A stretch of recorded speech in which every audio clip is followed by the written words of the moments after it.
Una carabina y una cotorra. Hay seres que nunca harán nada digno de mirar o de considerar. En la mayoría de los casos no será suya la culpa.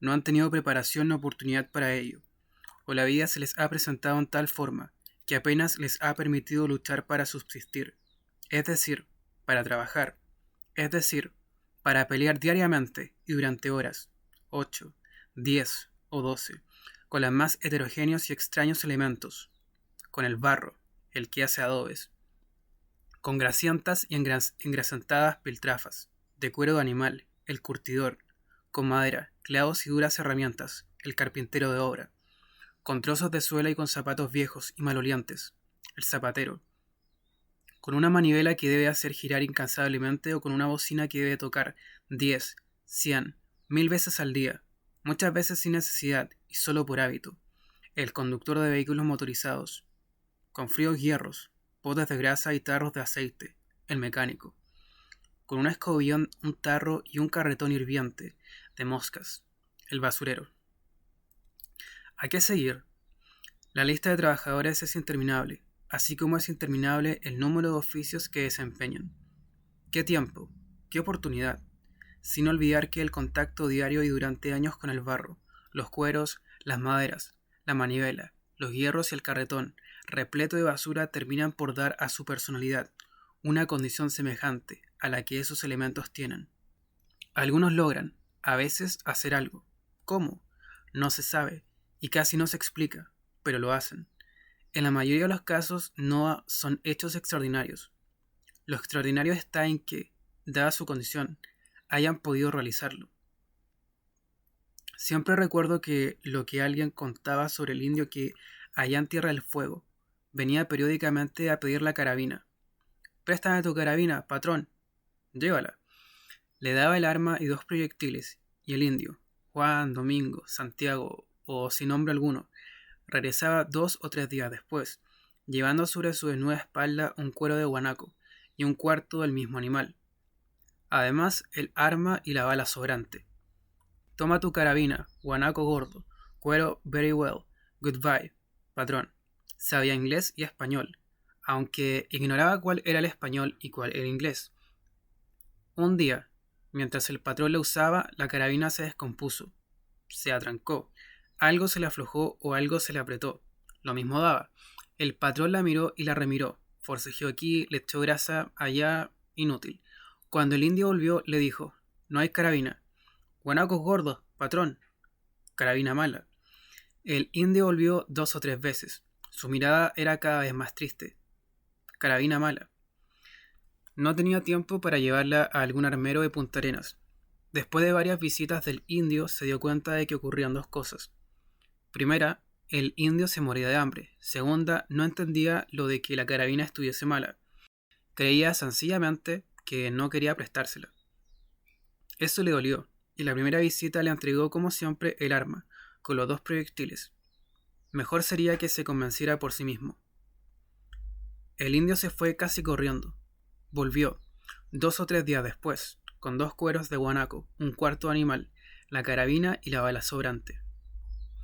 Toma tus carabinas, guanacos gordos, cueros macanudos. Chao, patrón. Sabía también un poco de italiano. El patrón estuvo 2 o 3 días con la boca abierta. La carabina funcionaba, como si acabara de salir de la fábrica. El indio la había arreglado. ¿Cómo? Sabría tanto de mecánica como de propedéutica, y no tendría la más insignificante herramienta. Quizás sería un anzuelo, pero ¿quién ha arreglado jamás una carabina con un anzuelo?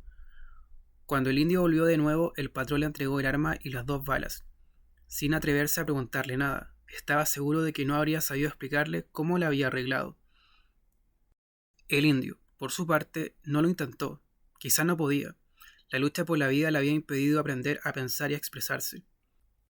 Pedro Lira no había arreglado jamás una carabina y nunca tuvo un anzuelo. Todo en él y en su hogar estaba desarreglado. Las sillas estaban cojas, la puerta no cerraba y apenas si se abría, la ventana no tenía vidrios, la cama permanecía siempre a medio hacer, el piso de la habitación estaba siempre sucio, y la vajilla hecha añicos. Él era como su cuarto, con bigote además, un bigote que parecía estar siempre empapado en vino. Su mujer era un atado de trapos que se movía, un atado de trapos que hacía la comida, lavaba la ropa y se quejaba cuando Pedro Lira, quizás para cerciorarse de que debajo de eso que se movía había algo más que trapos, le dejaba caer encima un palo o un puñetazo. ¿De qué vivía? Era comerciante. Compraba escobas en una fábrica y las vendía por las calles. Con el dinero que obtenía compraba de nuevo escobas y las volvía a vender. Con el dinero, etc. Las ganancias le permitían mantener cojas las sillas, a medio abrir y a medio cerrar la puerta, sin vidrio las ventanas, sucio el piso, hecha polvo la vajilla. Además, húmedo el bigote y en movimiento el atado de trapos. No tenía hijos.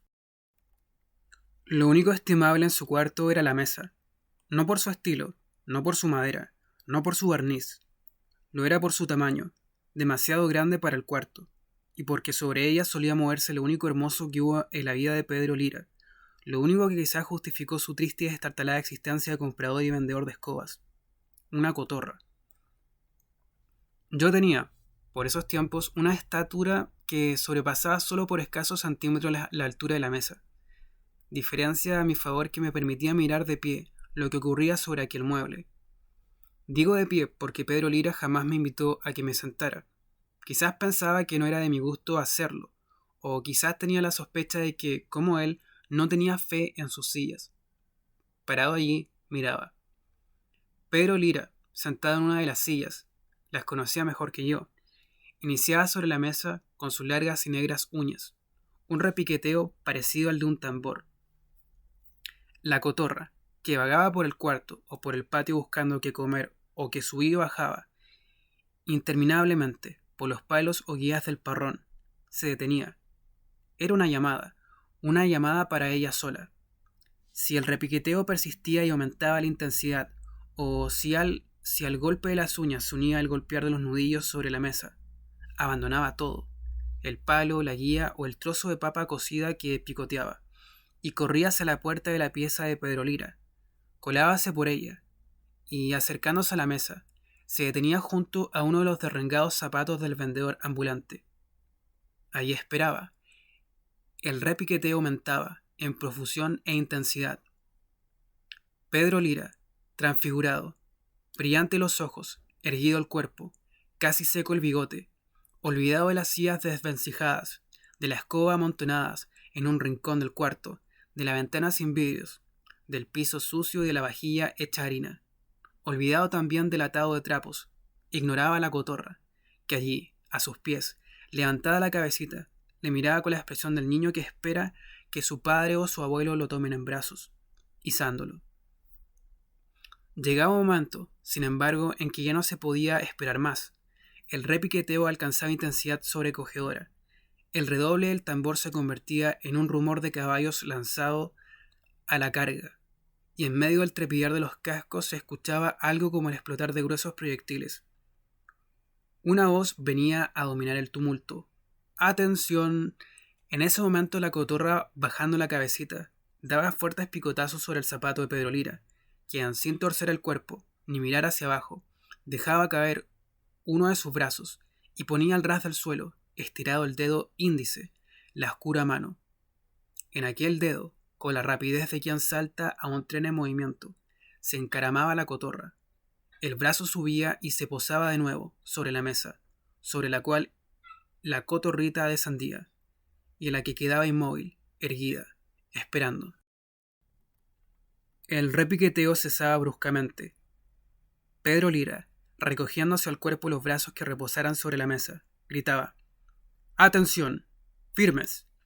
Miraba hacia lo lejos, ajeno ya a todo, dominado también por aquella voz que surgía inesperadamente de él, aquella voz marcial y estentórea, tan diversa de la monótona que usaba al ofrecer su mercancía. ¿Va a querer las escobas, las buenas escobas, caserita? La cotorra estaba más inmóvil y más erguida. Soldados, la contienda es desigual, vivir con gloria o morir con honor. Adelante, de frente, marchen. Se reiniciaba el repiqueteo, otra vez como el de tambor que marca un compás de marcha. Repiqueteo de Pedro Lira, mirando ahora fijamente a la cotorra, matizada con sonoros Rataplán, rataplán, rataplán, dando al mismo tiempo con las muñecas golpes que imitaban la percusión más profunda del bombo. Tambor, timbal y bombo. Solo faltaba el clarín. La cotorra, puesta también en trance, recta la posición, iniciaba el desfile del imaginario batallón, lanzado a la muerte. Sus pasos, más largos que de costumbre, seguían el compás de la marcha, y allí, todo a verde claro, la garganta, el pecho, el abdomen y la cola con dulces reflejos azulados, fileteada de amarillo aquí y allá, rosado el pico y de color carne las patas, no mayor toda ella que la cuarta de la mano de un hombre. Parecía marchando sobre la amplia mesa llena de manchas, un animado y breve resplandor de hojas nuevas. A veces, en aquellas partes en que la mesa no tenía manchas, solía resbalar, perdiendo un poco el paso, que recuperaba inmediatamente. Centímetros antes de llegar al filo de la mesa, la sorprendía el grito: «A la derecha, de frente, marchen». Giraba, procurando guardar la compostura, y seguía adelante, hasta que el otro grito le alcanzaba: «A la derecha, marchen». Avanzaba, ahora derechamente, hacia Pedro Lira, presintiendo que el temido instante en que el soldado debe lanzarse hacia el enemigo, en busca de una muerte casi siempre cierta, y de un honor no del todo seguro, llegaría unos pasos más allá. El nuevo grito le alcanzaba en el centro de la mesa, pero no era un grito, era el clarín, que se juntaba por fin al bombo, al tambor y al timbal. La cotorra se detenía, electrizada. Pedro Lira hablaba otra vez con su terrible voz: «Soldados, el enemigo se lanza al ataque. Empieza el combate. Adelante, soldados de la patria». Cesaba el repiqueteo, callaba el bombo, enmudecía el timbal, y un diluvio de proyectiles empezaba a zumbar en el espacio. ¡Pium! ¡Pium! ¡Pam! ¡Rac! ¡Trum! ¡Cataplum! ¡Chin! ¡Chin! Silbidos, explosiones, golpes, desgarramientos del aire. La cotorrita solo en medio de aquel fragor, abandonada a su suerte, frente a un invisible y feroz enemigo. Luchaba, denudadamente, avanzaba, retrocedía, inclinaba el cuerpo, torcía la cabecita hacia un lado y otro, giraba a la derecha o a la izquierda. La lucha duraba poco. Sin embargo, alguien allá a lo lejos lanzaba el proyectil decisivo. Se oyó un silbido. Al mismo tiempo, el brazo derecho de Pedro Lira, estirado hacia atrás, empezaba a levantarse bruscamente sobre su cabeza, aproximándose a la mesa. El silbido aumentaba de intensidad, convirtiéndose en rugido. Por fin, el brazo caía sobre la mesa, y el puño golpeaba en ella, con toda la fuerza de que era capaz. ¡Pam! Era un golpe seco. La cotorra, tocada por el obús, caía fulminada. Tiesa las patas, cerrados los ojos, entreabierto el pico. Silencio. Pedro Lira volvía en sí, y miraba al pequeño y verde soldado tendido en el campo de batalla. Sonreía y se frotaba las manos. Su trabajo y el de la cotorra eran perfectos. Nunca hubo una banda de regimiento como aquella, jamás un comandante como él, y en los tiempos de los tiempos ningún soldado como aquel, tan denodado, tan valiente, tan patriota, tan muerto. Yo, empinado ahora sobre las puntas de los pies, miraba a la pequeña víctima.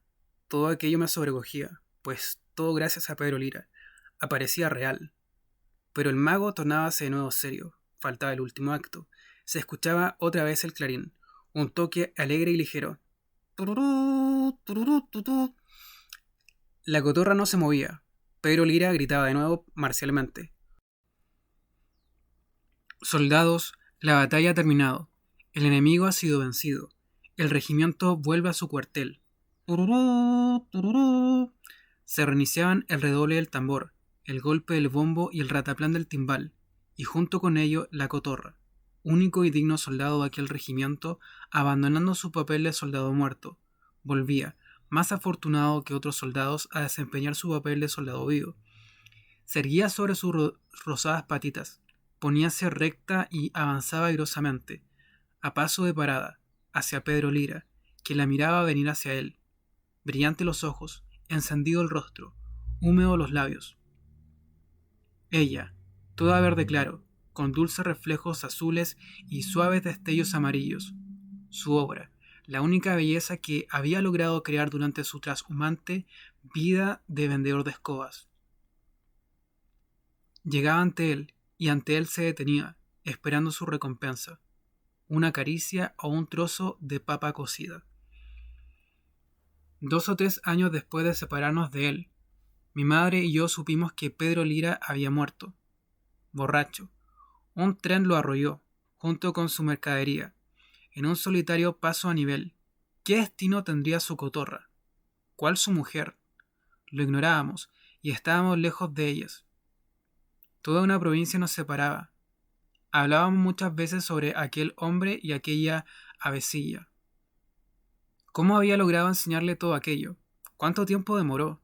¿Cualquier persona podría con tiempo y paciencia lograr lo mismo? Nos parecía difícil, y cada vez que en alguna parte veíamos una cotorrita, preguntábamos, ¿sabe hacer alguna gracia?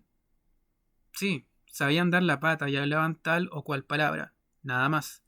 No había en el mundo muchos Pedro Lira ni muchas cotorras como aquella. La gracia era escasa. Mi madre, sin embargo, que apreciaba mejor que yo, niño aún, aquel prodigio, no perdía la esperanza de encontrar alguna vez algo semejante. Y una tarde, al regresar del colegio y entrar a la pieza en que vivíamos, vi colgada del muro, junto a la puerta, nuevecita y limpia, una jaula de metal. Dentro, toda verde. Claro, había una cotorra semejante a la de Pedro Lira, aunque tal vez un poco más corpulenta. Silenciosa me miró.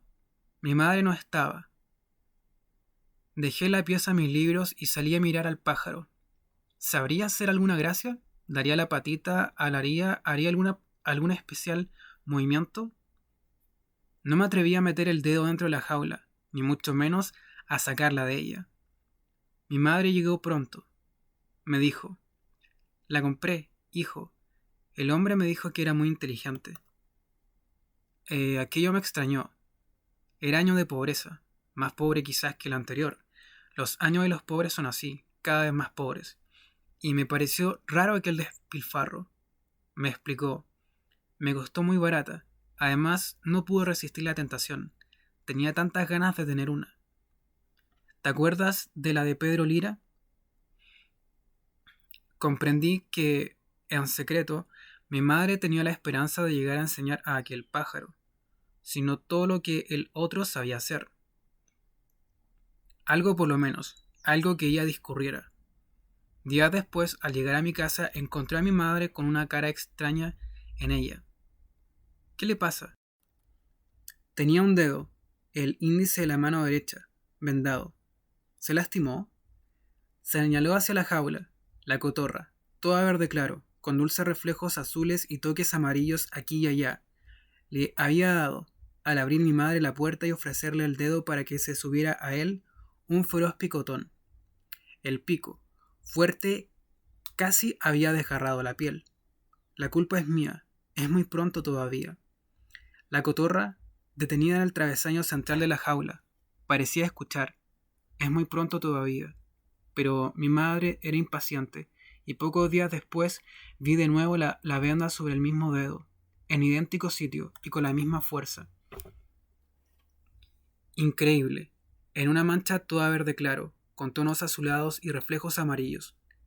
El pico había abierto la piel, se veía la desgarradura. Una fracción de milímetro y la sangre brotaría.